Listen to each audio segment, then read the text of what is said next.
Ada yang tahu Dunning-Kruger Effect? Dunning-Kruger Effect adalah suatu jenis fenomena psikologis di mana seseorang percaya bahwa dirinya lebih baik dari sebenarnya, padahal mereka keliru menilai diri sendiri.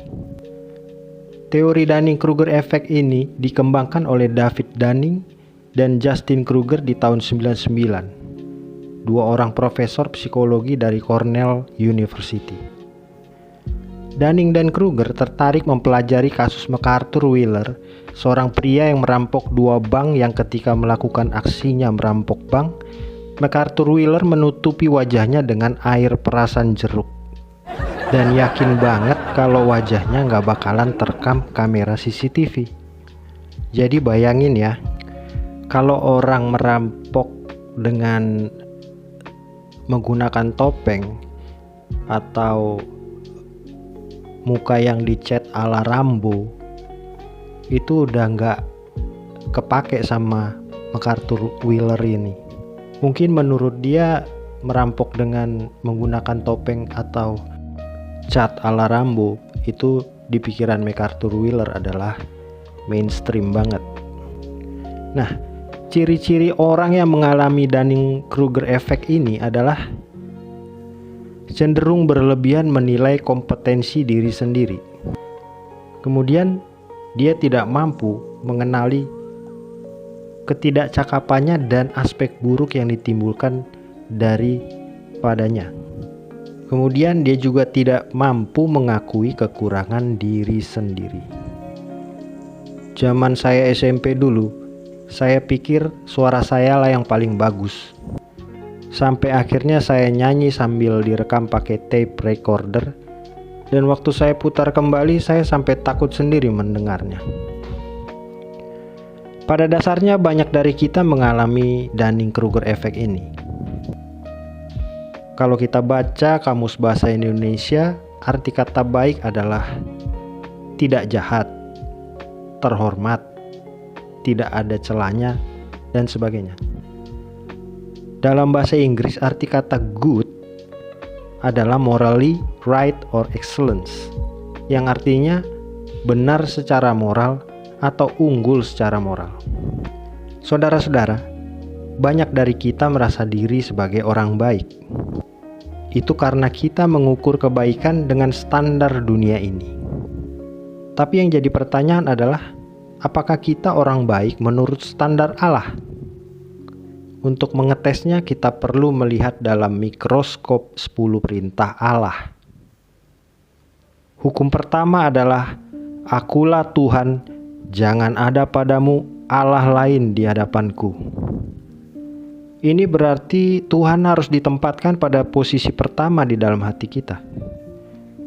Yesus mengatakan bahwa kita harus mengasihi Tuhan dengan segenap hati, jiwa, dan segenap akal budi, juga dengan segenap kekuatan kita. Hukum yang kedua adalah jangan membuat bagimu patung. Mungkin ada sebagian dari orang yang mengatakan bahwa Tuhanku itu bukan Tuhan yang pemarah. Dia Tuhan yang penyayang dan pengampun. Dia tidak akan menciptakan sebuah tempat mengerikan yang bernama neraka.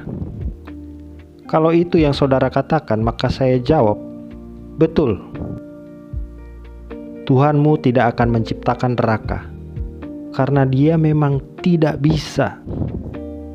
Tuhanmu itu hanya ciptaan, keinginanmu sendiri yang menginginkan kenyamanan. Ini adalah salah satu dosa tertua sepanjang peradaban manusia. Ya, ini adalah penyembahan berhala. Dan Alkitab mengatakan bahwa penyembah berhala tidak akan mendapat bagian di dalam kerajaan Allah. Kembali kepada pernyataan bahwa Tuhanku itu bukan Tuhan yang pemarah. Dia Tuhan penyayang dan pengampun, dan tidak akan menciptakan sebuah tempat yang mengerikan bernama neraka. Nah, kalau gitu pertanyaannya adalah, bagaimana dengan Hitler yang sudah membunuh jutaan orang? Kalau Tuhan tidak menghukumnya, apakah masih bisa kita katakan bahwa Tuhan itu baik dan adil?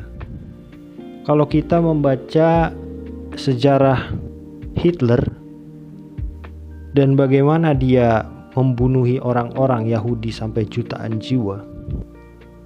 Dia menempatkan orang-orang Yahudi di dalam sebuah ruangan dan kemudian meracuni mereka dengan gas.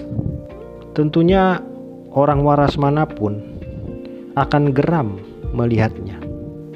Orang baik pasti akan mengepalkan tangannya dan mengutuki tindakan Hitler. Karena itu menurut saya, Tuhan itu baik, makanya Dia menciptakan neraka supaya kejahatan bisa dihukum dengan adil. Kita lihat hukum yang ketiga. Jangan menyebut nama Tuhan Allahmu dengan sembarangan, sebab Tuhan akan memandang bersalah orang yang menyebut namanya dengan sembarangan.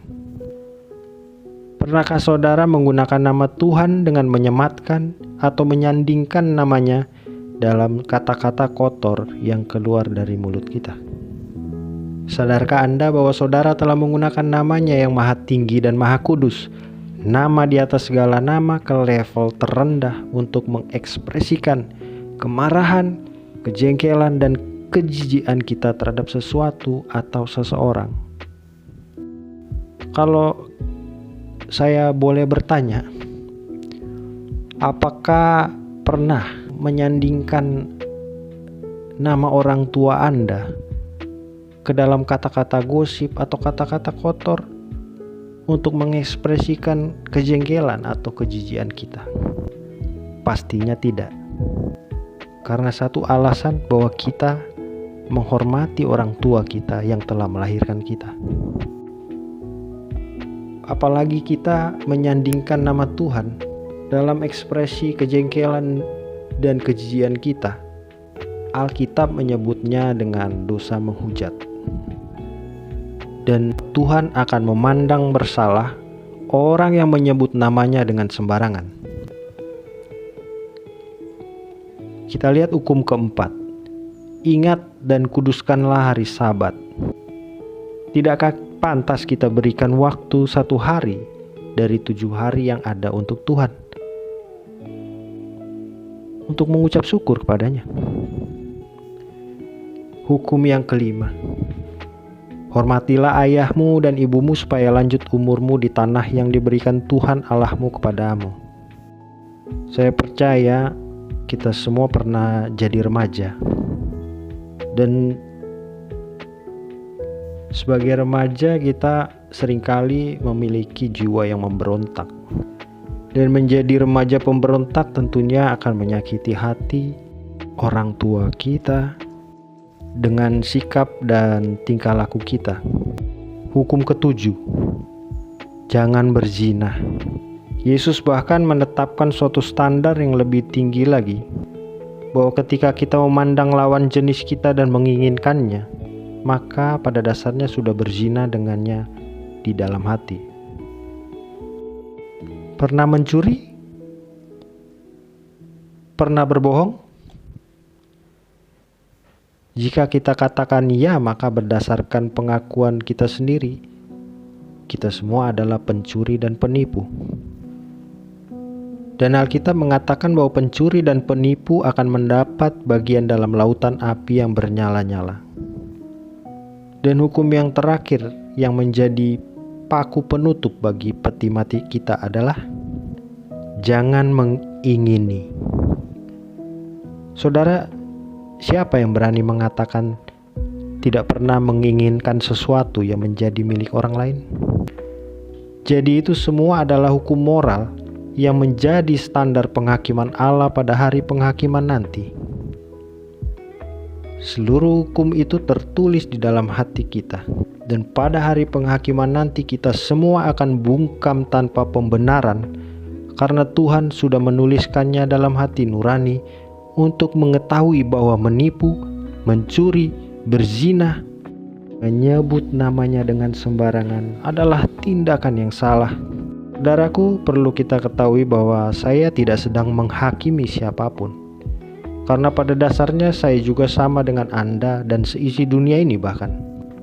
Sekali lagi, saya tidak mau menghakimi siapapun, Tapi dengan standar moralitas Allah, kita adalah penghujat, pembunuh, pezina, pencuri, penipu, dan tetap merasa diri orang yang baik. Padahal menurut standar Allah, kita tidak baik sama sekali. Dan pertanyaannya adalah, jika Tuhan menghakimi kita pada hari penghakiman nanti, kira-kira vonis apa yang akan diberikan kepada kita? Bersalah atau tidak bersalah? Saudaraku, berpikirlah sebelum menjawab. Apakah saudara akan berakhir di surga atau di neraka? Bayangkan jika Anda berada di tepi jurang setinggi 1000 meter. Pasti kita akan merasa takut. Dalam hal ini, apakah perasaan takut itu sesuatu yang baik atau buruk? Menurut saya, perasaan takut itu adalah sesuatu yang baik, karena perasaan takut itu adalah sistem pertahanan hidup yang menyuruh kita mundur dan menjauh dari bahaya. Jadi perasaan takut itu adalah teman, bukan musuh yang harus kamu singkirkan. Saudaraku, apa yang Tuhan taruh dalam hati saya untuk dibagikan dalam renungan ini adalah membuat kita semua melihat tepi jurang keabadian dan membiarkan rasa takut akan Tuhan memasuki hati kita. Yesus mengatakan bahwa kita harus takut, terutama kepada Dia yang berkuasa membinasakan baik jiwa maupun tubuh di dalam neraka. 10 perintah Allah adalah hukum moral. Saudara dan saya telah melanggarnya. Dan karena Tuhan itu adil, maka rasa keadilannya menuntut dirinya sendiri untuk menghukum setiap pelanggaran kita. Oh, aku juga berbuat baik, Tuhan. Kenapa aku masih harus dihukum?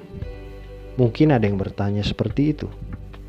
Saudaraku, dosa kita tidak ada hubungannya dengan segala kebaikan yang sudah kita lakukan. Anda bisa saja sudah memberi sedekah kepada 1 juta anak yatim, tapi ketika Anda memukul orang sekali saja, saudara harus berhadapan dengan hakim karena melanggar pasal 352 KUHP. Dan coba saja saudara ajukan pembelaan seperti itu di hadapan hakim. Pak Hakim, saya memang memukul orang itu, tapi kan saya sudah beramal kepada ribuan anak yatim. Karena itu saya tentu berhak mendapat pengampunan. Sang hakim pasti akan berkata, kamu ini ngomong apa? Gak ada hubungan kebaikanmu dengan kejahatanmu. Jadi ketika kamu melanggar hukum, maka rasa keadilan akan dituntut untuk menghukum penjahat. Tapi kita harus bersyukur sebab Tuhan itu juga Maha Pengasih. Dan dalam atribut Tuhan yang Maha Kasih itu, Dia dituntut juga oleh dirinya sendiri untuk mengampuni setiap pelanggaran kita. Tapi Tuhan tidak bisa mengkontradiksikan dirinya. Keadilan Tuhan menuntut untuk menghukum semua pelanggaran. Tapi di sisi lain, Tuhan yang Maha Kasih juga dituntut oleh dirinya sendiri untuk mengampuni pelanggaran yang kita lakukan. Lalu bagaimana caranya Tuhan menyelesaikan paradoks antara keadilannya yang menuntut setiap pelanggar hukum harus dihukum, yang berkontradiksi dengan kasih sayang Tuhan yang menuntutnya harus mengampuni setiap orang berdosa? Caranya adalah dengan jalan Tuhan datang dan mengambil rupa seorang manusia dan mengambil hukuman yang seharusnya ditimpakan kepada saudara dan saya, dan kemudian menimpakan kepada dirinya sendiri sehingga keadilan dapat terlaksana dan kasihnya dapat diekspresikan tanpa kontradiksi. Jadi jika saudara melanggar lalu lintas, seorang hakim dapat memaafkan kita secara sah walaupun saudara dinyatakan bersalah. Kenapa? Karena keadilan telah terlaksana kalau ada yang membayar pidananya. Allah dalam atribut kemahaadilannya dan atributnya yang Maha Pengasih dapat membubarkan kasus Anda secara legal. karena Yesus telah membayar dosa dan pelanggaran yang saudara dan saya lakukan. Bayangkan Anda berada di pesawat dengan ketinggian 10.000 kaki. Tiba-tiba mesin turbin pesawat itu mati. Pesawat kemudian menuki ke bawah dan jatuh dengan kecepatan tinggi. Bagaimana cara saudara menyelamatkan diri pada situasi seperti itu? Saudara tidak dapat menyelamatkan diri dengan mencoba mengepak-ngepakkan tangan untuk terbang. Karena satu alasan sederhana, Anda itu bukan burung. Nah, kemudian kita coba membayangkan bagaimana jika orang memberikan sebuah parasut kepada Anda. Pasti seketika rasa takut itu akan hilang. Anda dapat memakainya dan percaya ketika Anda melompat dari pesawat itu, Anda akan mendarat dengan aman. Saudara-saudaraku yang terkasih dalam nama Yesus, semua orang sebenarnya sedang mengantri untuk mati. Data tahun 2003 menunjukkan bahwa ada 700.000 orang Indonesia yang mati per tahun. Entah itu karena sakit, kecelakaan, atau alasan-alasan lain. Data dunia menyebutkan bahwa sekitar 150.000 orang di seluruh dunia mati setiap 24 jam. Kita tidak pernah tahu kapan giliran kita. Bisa saja ketika kita berjalan pulang menuju ke rumah, tiba-tiba sedetik kemudian sebuah truk menimpa Anda. Dan bisa saja ketika kita berangkat ke sekolah, ke kampus, atau ke kantor, tiba-tiba mobil menyenggol motor kita dan akhirnya kita terseret sepanjang jalan. Atau bisa saja tiba-tiba dokter mendiagnosa Anda sebagai penderita kanker stadium 4 dan Anda hanya punya waktu sebulan lagi. Atau bahkan bisa saja sesudah Anda menonton video ini, Anda tiba-tiba mengalami serangan jantung lalu mati. Saudaraku, kita tidak pernah tahu. Karena itu Tuhan mau supaya Anda dan saya menggunakan rasa takut terhadap tebing keabadian yang bernama maut, supaya kita dapat berbalik dari bahaya dan selamat. Yesus mengatakan dalam Yohanes 8 ayat 24, "Aku berkata kepadamu bahwa kamu akan mati dalam dosamu, sebab jikalau kamu tidak percaya bahwa akulah Dia, kamu akan mati dalam dosamu." Karena itu saudaraku, bertobatlah dan percaya bahwa Yesus telah membayar seluruh dosa dan pelanggaran kita. Yesus berkata tetelestai. Berdasarkan bahasa aslinya, kata tetelestai bisa bermakna berakhirnya sesuatu, tergenapinya sesuatu, sempurna, menyatakan sebuah tujuan, selesai tugasnya, atau lunas membayar hutang. Dengan demikian, perkataan tetelestai dari Tuhan Yesus menandakan bahwa segala hal yang diperintahkan oleh Bapa sudah dijalankan dengan baik dan hutang dosa telah terbayar dengan dirinya sebagai korban penebusan dosa. Tuntutan hukum Taurat telah Yesus kerjakan sehingga saudara dan saya bisa keluar dari ruang sidang secara benar, sah dan adil, sekalipun saudara dinyatakan bersalah oleh sang hakim. Bukan karena saudara orang baik, tapi karena Tuhan itu baik dan Yesus sudah membayar tuntutan hukum Allah itu. Bila Anda rindu untuk menerima Yesus, katakan, "Tuhan, aku bersalah terhadap-Mu. Aku melanggar setiap hukum-hukum-Mu. Aku layak mendapat penghukuman. Tapi oleh karena belas kasihan-Mu ya Tuhan, ampunilah aku. Masuklah ke dalam hatiku, sebab hatiku kubuka lebar hanya untuk-Mu." Terima kasih Yesus. Amin. Dari barat Engkau membuang dosaku, tiada Kau ingat lagi pelanggaranku.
dari barat, Engkau membuang dosaku. Tiada kau ingat lagi pelanggaranku.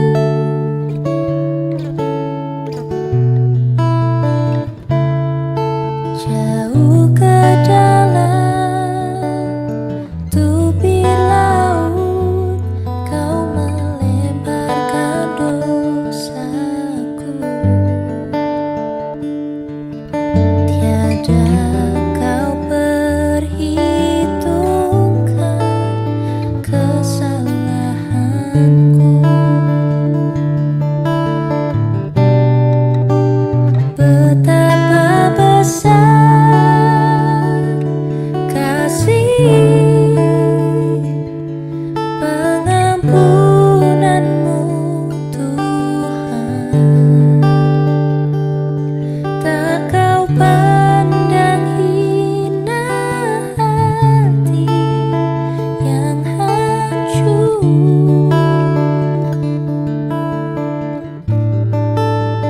Ku berterima kasih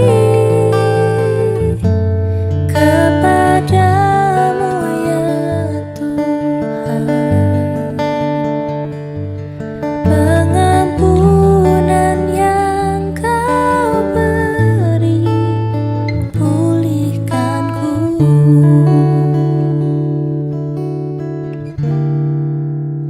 Betapa besar kasih pengampunanmu, Tuhan.